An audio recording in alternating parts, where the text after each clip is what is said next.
Kinumpirma ni re-electionist Senator Ronald Bato de la Rosa na kumukontak sa kanyang opisina ang International Criminal Court o ICC pero hindi nila ito sinasagot.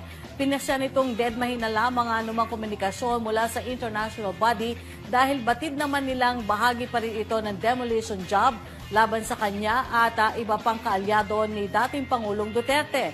Nagpahaging pa ito na posibleng gawa-gawa lamang ng ilang grupo at maaaring hindi galing sa totoong ICC ang tumatawag o kumokontak sa kanila. Si De La Rosa ang naging kanang kamay ni Duterte sa umano'y libo-libong pamamaslang ng mga suspected drug dealers, pushers at users na tinawag noong oplang tukhang ng nakarang administrasyon. Mariing kinukundina ng mga human rights groups dito sa Pilipinas at maging sa labas ng bansa ang naturang pamamaslang na isa umanong malinaw na extrajudicial killings o EJK. Iniimbestigahan na ng ICC ang naturang mga krimen at kabilang sa ipatatawag nito ay sina dating Pangulong Duterte, De La Rosa at iba pang personalidad.